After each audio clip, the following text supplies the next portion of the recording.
ہم نیک بن جائیں، ہماری آنے والی نسلوں کی اللہ حفاظت کرے گا۔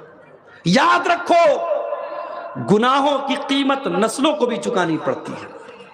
آپ کے گناہوں کی قیمت آپ کی آنے والی نسلوں کو چکانی پڑے گی، اور آپ کی نیکیوں کا پھل آپ کی آنے والی نسلوں کو بھی ملے گا۔ اس لیے اگر اپنی اولاد کی بھلائی چاہتے ہو تو اپنے کو دیندار بناؤ، اپنے کو تقوی والا بناؤ، اپنے آپ کو جہنم سے بچانے والا، جہنم سے بچنے والے اعمال اپنے اندر پیدا کرو۔ اللہ نے فرمایا وَأَزْوَاجُكُمْ، اگر اپنی بیویوں سے محبت کرتے ہو تو بیوی سے بڑھ کر کے اللہ اور اس کے رسول سے محبت ہونی چاہیے۔ وَعَشِيرَتُكُمْ، اور اپنے خاندان سے بڑھ کر کے تمہیں اللہ اور اس کے رسول سے محبت ہونی چاہیے۔ خاندان کی بھی بڑی اہمیت ہوتی ہے۔ انسان کبھی کبھی اپنے خاندان، اپنے قبیلے کے لیے لڑ پڑتا ہے، مگر صحابہ نے اللہ اور اس کے رسول کے لیے اپنے خاندان کو چھوڑ دیا، اپنی برادری اور اپنے قبیلے سے بغاوت کر لی، کہا کہ قبیلہ اپنی جگہ ہے، اللہ اور اس کے رسول کی محبت اپنی جگہ ہے۔ وَأَمْوَالٌ اقْتَرَفْتُمُوهَا، اور اپنے مال سے بڑھ کر کے تمہیں اللہ اور اس کے رسول سے محبت ہونی چاہیے۔ حضرت ابو دہدہ رضی اللہ تعالیٰ عنہ ایک صحابی ہیں۔ ایک مرتبہ اللہ کے نبی کے پاس ایک صحابی آتے ہیں، اے اللہ کے نبی، میں اپنے کھجوروں کے باغ کی باؤنڈری کر رہا ہوں، اور اس بھائی کا ایک کھجور کا پیڑ میری باؤنڈری میں آ رہا ہے، اگر یہ اپنا پیڑ مجھے بیچ دے تو میرے کھجوروں کی باغ کی باؤنڈری صحیح ہو جائے۔ نبی اکرم نے دوسرے آدمی سے کہا کہ بھائی تم اس کو اپنا پیڑ دے دو، میں تمہیں جنت میں ایک کھجوروں کے باغ کی ضمانت دیتا ہوں، تم اپنا پیڑ اسے دے دو، میں گارنٹی دیتا ہوں تمہیں جنت میں کھجوروں کا ایک باغ ملے گا۔ وہ آدمی منافق تھا، اس نے کہا نہیں میں نہیں دے سکتا، اس نے انکار کر دیا کہ میں جنت کے بدلے میں اپنا ایک پیڑ ان کو نہیں دوں گا، ایک کھجور کا پیڑ تھا میں ان کو نہیں دوں گا۔ حضرت ابو دہدہ کے کانوں میں اللہ کے نبی کے جملے پڑ گئے۔ حضرت ابو دہدہ اس منافق کے پاس آئے، کہا ہے میرے بھائی ایک کام کر، میرے پاس ایک بہت بڑا کھجوروں کا باغ ہے، وہ کھجوروں کا باغ تو لے لے لیکن اپنا یہ پیڑ مجھے دے دے۔ اس نے دیکھا کہ ایک پیڑ کے بدلے پورا باغ مل رہا ہے کھجور کا، کہا چلو ٹھیک ہے، مان گیا، وہ لالچی تھا، مان گیا، منافق تھا نا۔ حضرت ابو دہدہ رضی اللہ تعالیٰ عنہ نے اس کا ایک پیڑ خریدنے کے لیے اپنا کھجوروں کا باغ دے دیا، اور پھر اللہ کے نبی کے پاس آتے ہیں، اے اللہ کے نبی آپ نے وعدہ کیا تھا اس ایک پیڑ کے بدلے جنت میں کھجوروں کا درخت ملے گا، اے اللہ کے نبی وہ پیڑ میں نے خرید کر کے اپنے اس مسلمان بھائی کو دے دیا تاکہ وہ اپنے کھجور کی باغ کی باؤنڈری کر لے۔ اللہ کے نبی نے فرمایا کہ اے ابو دہدہ میں دیکھ رہا ہوں کہ جنت میں تمہارے کھجوروں کا بہت بڑا باغ ہے، اور اس کے کھجوروں کے بڑے بڑے گچھے اس میں لٹک رہے ہیں۔ حضرت ابو دہدہ آتے ہیں اپنے کھجوروں کے باغ میں، اور باہر سے اپنی بیوی کو آواز دیتے ہیں کہ اے میری بیوی اس باغ سے تو جلدی سے نکل جا، اب یہ باغ ہمارا نہیں ہے، میں نے اس کو بیچ دیا ہے۔ بیوی نے پوچھا کتنے میں بیچا ہے؟ شوہر نے کہا، ابو دہدہ نے کہا اے میری بیوی میں نے اس کھجوروں کے باغ کو جنت کے ایک باغ کے بدلے میں بیچ دیا ہے، اس کے بدلے میں ہم کو جنت میں ایک باغ ملے گا۔ بیوی نے بے ساختہ کہا اے ابو دہدہ آپ نے بڑے فائدے کا سودا کیا ہے، بڑے منافع کا سودا کیا ہے۔ یہ کہہ کر کے وہ باہر نکل گئی۔ مال سے محبت تھی مگر اللہ اور اس کے رسول سے بڑھ کے نہیں تھی میرے بھائی۔ حضرت صہیب رومی کو دیکھو، یہ بیچارے بچپن میں غلام بن کر کے مکہ میں آئے، پھر محنت کر کے مزدوری کر کے کاروبار کر کے ترقی کرتے ہیں، پیسہ کماتے ہیں، پھر اللہ کے نبی کے اوپر ایمان لاتے ہیں، مسلمان ہو جاتے ہیں۔ پھر جب اللہ کے نبی مدینہ چلے جاتے ہیں تو صہیب رومی بھی مدینہ جانے کی تیاری کرنے لگتے ہیں، سارا سامان اکٹھا کیا، سارا مال اکٹھا کیا اور اللہ کے نبی کے پاس جانے کی تیاری کرنے لگے۔ مکہ والوں نے ان کے اونٹ کی لگام پکڑ لی، نکیل پکڑ لی، کہاں جا رہے ہو؟ کہا مدینہ جا رہا ہوں نبی کے پاس۔ کہا کہ بڑا اچھا، سارا پیسہ تم نے مکہ میں رہ کر کے کمایا اور سب لے کر کے تم مدینہ جانا چاہتے ہو، ہم تمہیں نہیں جانے دیں گے، تم خالی ہاتھ آئے تھے، تمہیں خالی ہاتھ جانا پڑے گا۔ اے صہیب رومی ہم تمہیں ایک پیسہ بھی اپنے ساتھ لے جانے نہیں دیں گے۔ کہا ٹھیک ہے کوئی بات نہیں. ساری زندگی بھر کی کمائی مکہ کے کافروں کے حوالے کر دی اور خالی ہاتھ حضرت صہیب رومی رضی اللہ تعالیٰ عنہ مدینہ پہنچے. جب مدینہ پہنچے اللہ کے نبی فجر کی نماز پڑھا رہے تھے. آپ نے سلام پھیرا, دیکھا صہیب رومی آئے ہوئے ہیں. اللہ کے نبی نے گلے لگایا, کہا اے صہیب رومی, مجھے اللہ کی طرف سے بتا دیا گیا ہے تم نے مدینہ میں ہجرت کرنے کے لیے اپنی زندگی بھر کی کمائی کو داؤں پہ لگا دیا ہے. قد ربیت البیع قد ربیت البیع, اے صہیب رومی تو نے بڑے فائدے کا سودا کیا ہے, تو نے کوئی گھاٹا نہیں کمایا, تو نے فائدہ کمایا ہے. یہ تھے صحابہ, مال سے محبت تھی مگر اللہ اور اس کے رسول سے بڑھ کے نہیں تھی. وَتِجَارَةٌ تَخْشَوْنَ كَسَادَهَا, اور اے مسلمانوں تمہیں اپنے کاروبار سے بڑھ کر کے, اپنی تجارت سے بڑھ کر کے اللہ اور اس کے رسول سے محبت ہونی چاہیے. مدینہ کے اندر سوکھا پڑا, قحط پڑ گیا, اناج کے دانے دانے کو لوگ ترسنے لگے. عثمان غنی نے اونٹوں کا گیہوں سے بھرا, اناج سے بھرا قافلہ ملک شام سے منگوایا, اور مدینہ کی مارکیٹ میں حضرت عثمان غنی کا قافلہ آ کر کے کھڑا ہو گیا. مدینہ کے اناج کے سب بیوپاری آ گئے جو یہودی تھے. انہوں نے حضرت عثمان غنی سے کہا کہ آپ اپنے اناج کو ہمیں بیچ دیں, اس وقت مدینہ میں اناج کی بڑی قلت ہے, ہم منہ مانگے دام پر اس کو بیچیں گے, آپ ہم سے پروفٹ کما لیں. کہ کتنا پروفٹ دو گے تم؟ کہا کہ اے عثمان غنی آپ جو 10 کا مال لائے ہیں ہم 12 کا لینے کو تیار ہیں. کہا مجھے زیادہ پروفٹ مل رہا ہے. کہا ہم 10 کا 15 دینے کو تیار ہیں. کہا زیادہ پروفٹ مل رہا ہے. کہا کہ ہم 10 کا 20 دینے کو تیار ہیں. کہا کہ مجھے تو اس سے بھی زیادہ مل رہا ہے. مدینہ کے تاجروں نے کہا, یہودیوں نے کہا اے عثمان غنی ہم تمہیں ڈبل دے رہے ہیں, تمہیں کون ہم سے زیادہ پروفٹ دے رہا ہے؟ عثمان غنی نے فرمایا او لوگوں, میرا اللہ قرآن میں کہتا ہے جو ایک نیکی کرے گا اس کا بدلہ ہم 10 گنا سے لے کر کے 700 گنا تک دیں گے. جاؤ, میں نے یہ سارا کا سارا اناج مدینہ کے غریبوں میں تقسیم کر دیا. تجارت سے محبت ہے مگر اللہ سے بڑھ کے نہیں ہے, رسول سے بڑھ کے نہیں ہے میرے بھائی. وَمَسَاكِنُ تَرْضَوْنَهَا, اور اپنے گھر بار سے بڑھ کر کے تمہیں اللہ اور اس کے رسول سے محبت ہونی چاہیے. مکان سے محبت کرتے تھے مگر ضرورت پڑی تو اپنے مکانوں کو, اپنے گھر بار کو چھوڑ کر کے مکہ سے مدینہ چلے گئے, خالی ہاتھ چلے گئے. یہ کسوٹی ہے محبت رسول کی. قرآن کی اس آیت کو یاد کر لو, سورہ توبہ کی یہ 24 نمبر کی آیت ہمیں کسوٹی بتا رہی ہے میرے پیارے ساتھیوں. آج ہماری زندگیوں میں محبت رسول کے نام پر صرف دعویٰ ہی دعویٰ ہے, اور ہمیں صرف دوسروں سے شکوہ نہیں ہے, ہمیں اپنے جماعت اہل حدیث کے نوجوانوں سے بھی شکوہ ہے. آج ہمارے اندر بھی بہت کمیاں ہیں. ہم اسی پر ناز نہ کریں کہ صاحب ہم مزاروں پہ سجدے نہیں کرتے, ہم شرک نہیں کرتے. جہیز کا لین دین تو ہم بھی کر رہے ہیں نا. ہمارے زیادہ تر نوجوان آج داڑھی منڈے ہے کہ نہیں ہے؟ آج ان کے لباس میں, ان کی چال ڈھال میں سنت رسول کی مخالفت ہے کہ نہیں ہے؟ کیا صرف سینے پر ہاتھ باندھ لینے سے اور آمین زور سے بول لینے سے اور رفع یدین کر لینے سے نبی کی محبت ثابت ہوتی ہے؟ نہیں. اگر نبی سے محبت ہے تو آپ کی صورت بھی نبی والی ہونی چاہیے, آپ کی سیرت بھی نبی والی ہونی چاہیے, آپ کا شادی بیاہ بھی نبی والا ہونا چاہیے, آپ کا اخلاق بھی نبی والا ہونا چاہیے, آپ کا لین دین بھی نبی والا ہونا چاہیے. نبی اکرم کے دور میں ایسے بھی معاملات آئے, بہت ساری ایسی چیزیں بھی سامنے آئیں کہ صحابہ کے مرضی کے خلاف معاملہ تھا مگر اللہ اور اس کے رسول کے حکم پر انہوں نے اپنی مرضی کو قربان کر دیا. اگر آپ نے دین کو اپنی مرضی سے چلایا تو آپ نے کون سا کمال کیا؟ کمال تو یہ ہے کہ آپ اپنی مرضی کو قربان کر دیں اللہ اور اس کے رسول کے دین کے نام پر. ایک واقعہ سناتا ہوں اور پھر انشاءاللہ ہم بات کو ختم کریں گے کہ دیکھیے اللہ اور اس کے رسول کے آگے اپنی اچھا اور اپنی خواہشات کو صحابہ نے کیسے قربان کیا تھا. حضرت مغیرہ بن شعبہ رضی اللہ تعالیٰ عنہ بڑے مشہور صحابی ہیں. انہوں نے ایک انصاری لڑکی کو نکاح کا پیغام بھیجا, رشتہ طے ہو گیا.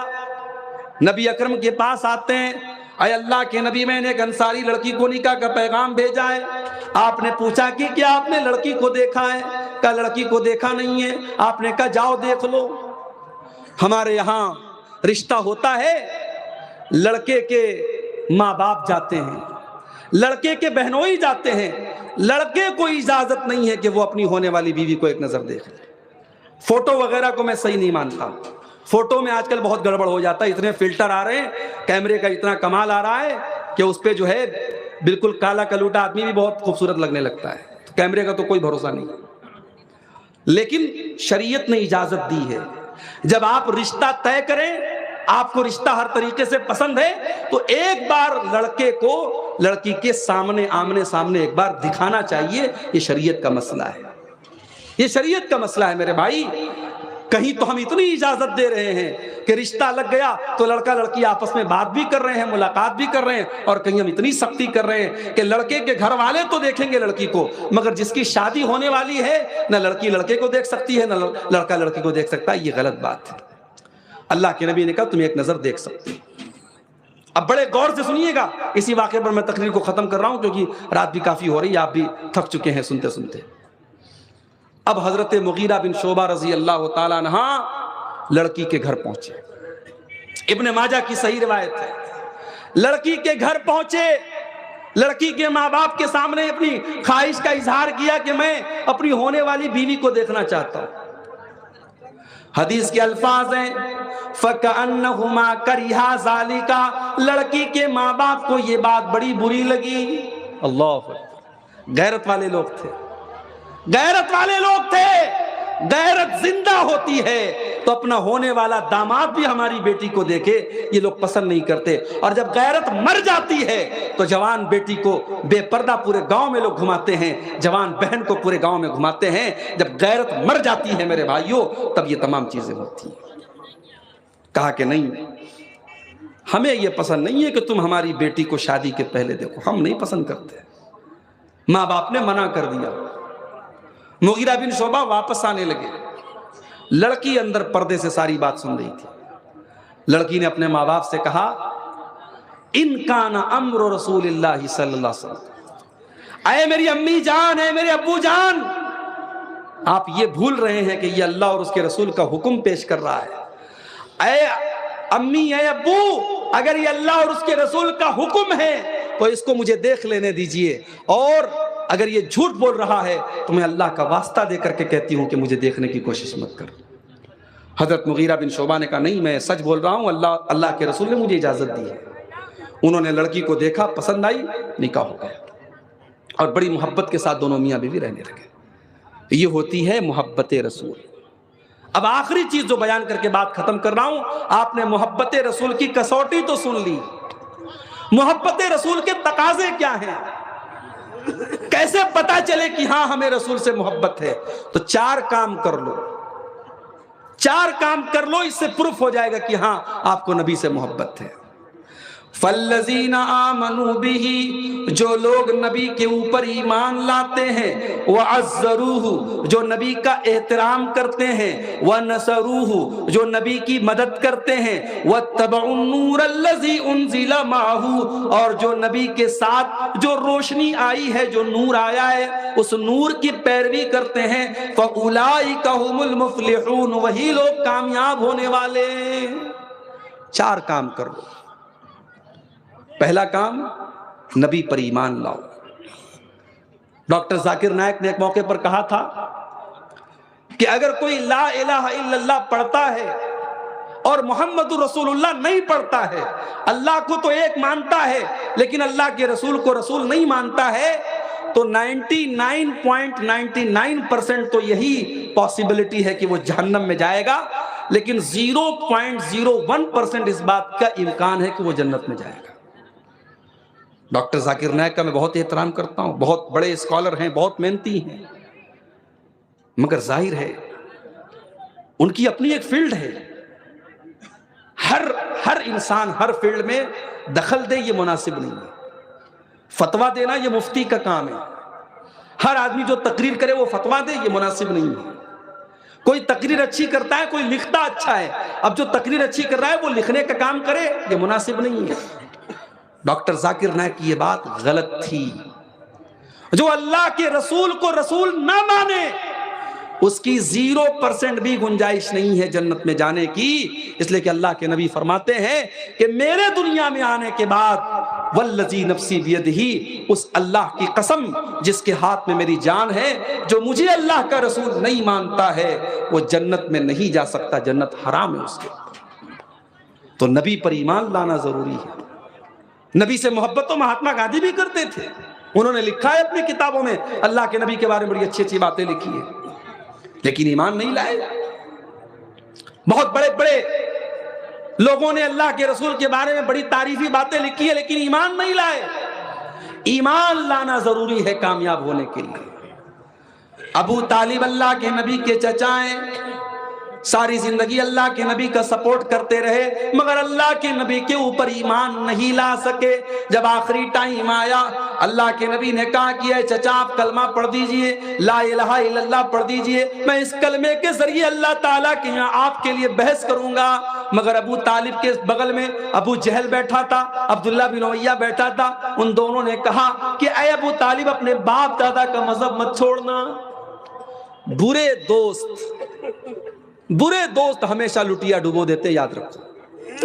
ابو طالب کلمہ پڑھ لیتے، مگر ان دونوں نے اتنا بھڑکایا، باپ دادا کا نام لے کر کے ابو طالب نے کلمہ نہیں پڑھا، اور آخری سینٹنس جو ان کے منہ سے نکلا، آخری جملہ، انہوں نے کہا اعلی ملت عبد المطلب، میں اپنے باپ عبد المطلب کے مذہب پر دنیا سے جا رہا ہوں۔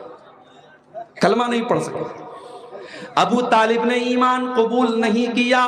اللہ کے نبی فرماتے ہیں اس لیے ابو طالب کو بھی جہنم میں ڈالا جائے گا۔ یہ الگ بات ہے، انہوں نے نبی کا ساتھ دیا تھا تو ان کو ہلکا عذاب ہوگا، اور وہ ہلکا عذاب بھی یہ ہوگا کہ ان کو آگ کا جوتا پہنایا جائے گا جس سے ان کا دماغ کھولے گا۔ آگ کی جوتی پہنائی جائے گی جس سے ان کا دماغ کھولے گا۔ تو نبی پر ایمان لانا بہت ضروری ہے میرے بھائی۔ اور دوسرا کام، نبی کا احترام کرو۔ میں اپنے اہل حدیث نوجوانوں سے بھی کہنا چاہتا ہوں، جب بھی اللہ کے پیارے نبی کا نام آئے آپ صلی اللہ علیہ وسلم ضرور کہا کریں، درود ضرور پڑھا کریں۔ اور نبی کی جب گفتگو ہو تو ایسا انداز آپ کا نہیں ہونا چاہیے جیسے کسی عام انسان کی گفتگو ہو رہی ہے۔ اللہ کے نبی محسن انسانیت ہیں، رحمت کائنات ہیں، سارے انسانوں کے سردار ہیں، سارے نبیوں کے سردار ہیں۔ آپ کا جو احترام ہے، جو رسپیکٹ ہے، وہ ہونی چاہیے۔ نبی کی حدیث آپ کے سامنے آئے تو ادب سے سنیے، اور نبی کی حدیث سننے کے بعد کوشش کیجیے کہ اس پر عمل کیجیے۔ نبی کا حکم آنے کے بعد سر جھکا دیجیے، احترام کیجیے، رسپیکٹ کیجیے۔ ہمارا یہ عقیدہ نہیں ہے کہ نبی ہمارے جیسے تھے، معاف کیجیے، نبی انسان تھے لیکن نبی ہمارے جیسے نہیں تھے۔ اللہ تعالیٰ نے بہت سارے کمالات سے نوازا تھا۔ اللہ کے نبی سو رہے ہیں، اٹھ کر کے بغیر وضو کیا آپ نے نماز پڑھ لی، اور صحابہ سے کہا میری آنکھیں سو رہی تھی، دل جاگ رہا تھا۔ کیا ہمارے ساتھ ایسا معاملہ ہے؟ سلام نماز آپ پڑھا رہے ہیں، پیچھے سب لگی ہوئی ہے، آپ نے کہا میں آگے کے ساتھ ساتھ پیچھے بھی دیکھتا ہوں، سب کو سیدھی رکھو۔ کیا ہمارے ساتھ ایسا معاملہ ہے؟ تو بہت ساری اسپیشل چیزیں تھی اللہ کے نبی کے ساتھ، اس لیے یہ کہنا کہ نبی ہمارے جیسے تھے یہ غلط ہے۔ ہاں نبی انسان تھے، جیسے ہم انسان ہیں نبی بھی انسان تھے، یہ تو صحیح ہے، لیکن ہر پہلو سے یہ کہنا کہ نبی ہمارے جیسے تھے یہ اہل حدیث کا عقیدہ نہیں ہے۔ تو نبی پر ایمان لاؤ، نبی کا احترام کرو۔ تیسری چیز، نبی کی مدد کرو۔ نبی کی مدد کرو یعنی نبی کے دین کی مدد کرو، نبی کے مشن کی مدد کرو۔ آج لوگ نبی کو پہچانتے نہیں ہیں۔ آج جو غیر مسلم اللہ کے نبی کے بارے میں الٹی سیدھی باتیں کرتے ہیں، یہ کیا نام ہے اس کا، یتینند سرسوتی، بہت بےہودہ زبان استعمال کرتا ہے اللہ کے نبی کے لیے، اس نے پڑھا ہی نہیں اللہ کے نبی کو۔ یہ وسیم رضوی جو ہندو بن گیا، غیر مسلم بن گیا، کون تیاگی، جتندر تیاگی بن گیا، اس نے اللہ کے نبی کی سیرت کو جانا ہی نہیں۔ جو نبی کی سیرت کو جانے گا وہ نبی سے کبھی نفرت نہیں کر سکتا۔ میرے بھائی، میرے نبی تو سراپا رحمت تھے۔ ہمارا اور آپ کا فرض ہے کہ ہم خود نبی کی سیرت کو پڑھیں اور دنیا کو پہچانوائیں کہ دیکھو ہمارے نبی ایسے تھے۔ اور یاد رکھو، دنیا ہمارے کردار میں ہمارے نبی کا کردار تلاش کرے گی۔ اگر ہمارے اندر سچائی ہے تو دنیا کو یہ میسج جائے گا کہ یہ نبی اکرم کے ماننے والے ہیں، جو سچ بولتے تھے یہ بھی سچ بول رہے ہیں۔ اگر ہم جھوٹ بولیں گے، ہم لوگوں کے ساتھ فراڈ کریں گے، ہم دھوکہ دیں گے، ہم بے قصوروں کو ماریں گے، تو دنیا یہی سوچے گی کہ محمد کے ماننے والے ایسے ہوتے ہیں۔ ہم اپنے کردار سے اپنے نبی کے کردار کو زندہ کریں۔ اور چوتھا اور لاسٹ کام کیا کرنا ہے؟ وَاتَّبَعُوا النُّورَ الَّذِي أُنزِلَ مَعَهُ، نبی اکرم جو روشنی لے کر کے آئے قرآن و سنت، اس قرآن و سنت کو ہمیں مرتے دم تک فالو کرنا ہے۔ عبادت میں بھی فالو کرنا ہے، شادی بیاہ میں بھی فالو کرنا ہے، زندگی کے سارے شعبوں میں ہم کوشش کریں کہ ہم قرآن و حدیث کو فالو کریں۔ اللہ سے دعا ہے رب العالمین ہم سب کو اپنے نبی سے سچی محبت کرنے کی توفیق عطا فرمائے۔ محبت رسول کے جو تقاضے میں نے بیان کیے ہیں، کہنے والے کو سننے والوں کو سب کو عمل کی توفیق عطا فرمائے۔ آج کا یہ جلسہ جس مدرسے کی تعمیر و ترقی کے لیے ہوا ہے، اللہ تعالیٰ اس مدرسے کو اور ترقی عطا فرمائے۔ جن بھائیوں نے اس مدرسے میں چندہ دیا ہے، اللہ ان کے چندے کو قبول فرمائے۔ ابھی بھی جو لوگ پیچھے رہ گئے ہیں اور مدرسے میں تعاون نہیں کیا ہے، اللہ ان کو بھی توفیق دے کہ وہ جاتے جاتے جو بھی وہ تعاون انہوں نے ارادہ کیا ہے اس مدرسے کے لیے وہ کر کے جائیں۔ اللہ ہمارے چندے میں، ہماری عبادتوں میں اللہ اخلاص پیدا فرمائے۔ اللہ جب تک ہمیں دنیا میں زندہ رکھے، اسلام پر زندہ رکھے، اور ہم سب کا خاتمہ ایمان پر ہو۔ آمین۔ وآخر دعوانا الحمدللہ رب العالمین۔ والسلام علیکم ورحمۃ اللہ وبرکاتہ۔